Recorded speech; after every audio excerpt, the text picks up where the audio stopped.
What is going on, everybody? Welcome to the show today. My name is Russell, aka Medic Magic. And today we're gonna be talking about the MK7 GTI Buyer's Guide for Dummies. So I'm gonna be talking about all the mods that I have done to this in the order that I did it and what I would recommend for you to do if you were planning on modifying your MK7 GTI. So if you guys are new here, I've had this car for just over 4 years, bought it brand new back in 2016, and we have just over 85,000 miles on it. It is a 2017 MK7 GTI Sport, the lighting package, the performance package, plaid seats, manual transmission. I've modified it over the past couple years and documented on my YouTube channel.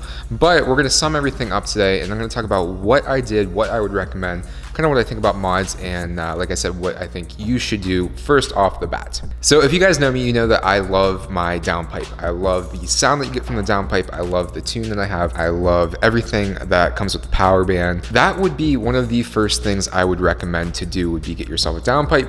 But now, since Apr, the tune that I have, they don't support downpipes anymore, I have a little bit of a changed opinion. So with that being said, let's start off with number one.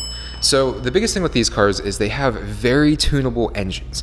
Now they come stock with like 220 crank horsepower, which is what Volkswagen says. Everybody believes that they sandbag their numbers a little bit, which I think that is true. A tune is going to be your best bang for your buck. Now, usually I would say go with Apr, but what I said previously, with them not producing downpipes and you not being able to go to stage 2, my opinion has shifted. So I would say if I could do this all over again, I would get a Cobb access port. And the reason why I would get a Cobb access port is because it gives you the opportunity to be pro-tuned by a tuner that has a dyno and knows what they're doing, and they can tune your car specifically for the mods that you have. So a Cobb access port for these cars runs about $600, $700, I believe, which is going to be right around what Apr would tell you, would charge you for their tune, for their stage 1. The reason I went with Apr was a more aggressive tune than the off-the-shelf tunes that you get with the access port. But having that physical access port is what's going to allow you to be pro-tuned and what the tuner is going to use whenever you take it to them and put it on a dyno. So that leads me into my next part, a downpipe. A downpipe is going to let the car breathe. I know that there's a lot of companies getting away from it. If you guys can still get one,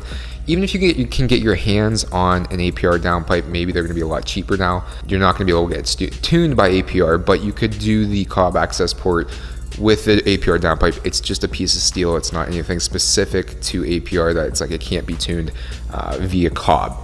So that would be the number 2 thing I would say to do. Now moving on to number 3, what I would recommend and what I would change about the way I did this is I would get a nice set of coilovers. Now you want to get something that's quality.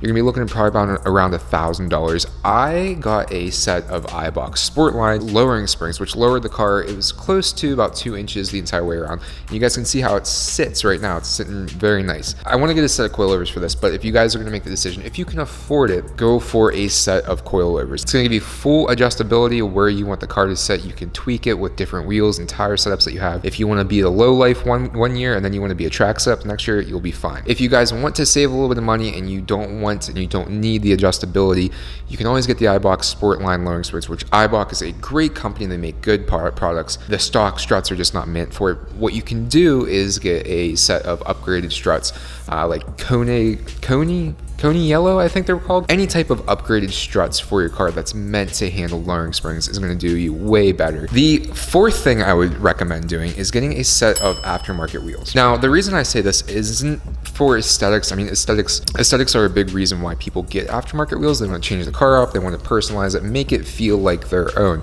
which is great. It's perfect. It makes tons of sense. But these wheels are so much lighter than the stock wheels. I think it was something like 8 or 10 pounds lighter than the stock wheels, which doesn't sound like much. Dropping 40 pounds in wheels or 36 pounds in wheels over the car doesn't sound like very much.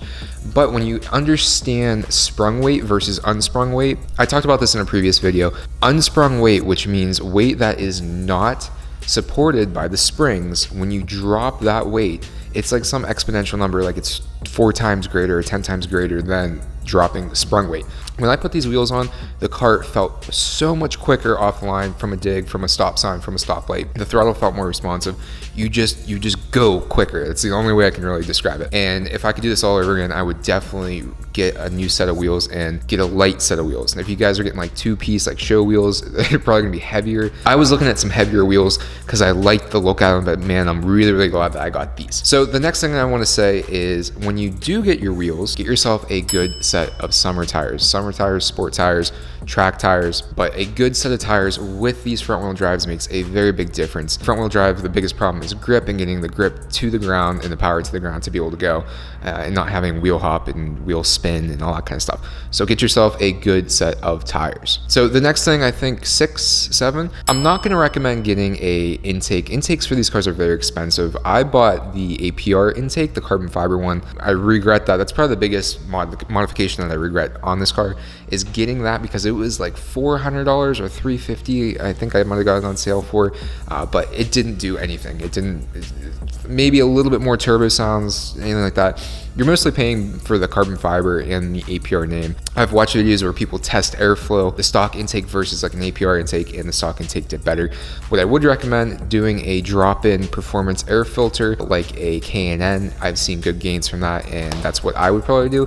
You can buy those things for a lot cheaper. You can buy those things for like $50 or less from O'Reilly's, Advanced, AutoZone, things like that. So if you're looking to upgrade that, get yourself a drop-in filter. Save you some money, and you're gonna get some good performance out of it too. So the next thing, 7, 8, is going to be specific to manual GTIs. If you guys have a DSG, I guess I would say get yourself a DSG tune from Apr or one of the other companies.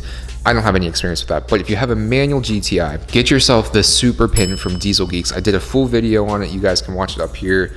I did a review and an install. A little bit of a pain in the butt to put in, but man, does it make a difference. It just takes all the slop out of the shifter. It was only like 30 bucks or something like that. Like I said, a little bit of a time consuming install, but it was definitely worth putting it in and taking the time to do it. So definitely look into that. One more thing that I have to go with the shifter, I actually have gone through 2 short shifters now. I got a short shifter from a aftermarket company that didn't really work out.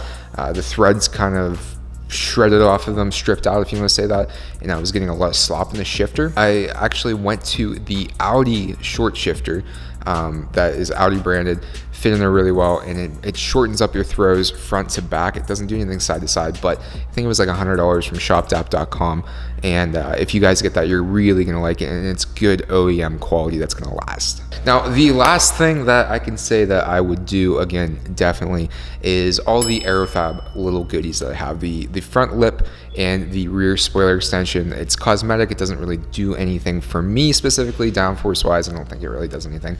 It's all aesthetics. I might be wrong. I'm sorry, Rich, if I'm wrong. It's really good parts. It's really good pieces. It's really good high quality stuff. The guys at Aerofab are just doing a really killer job, and I would highly recommend getting anything from Aerofab if you like the way they look.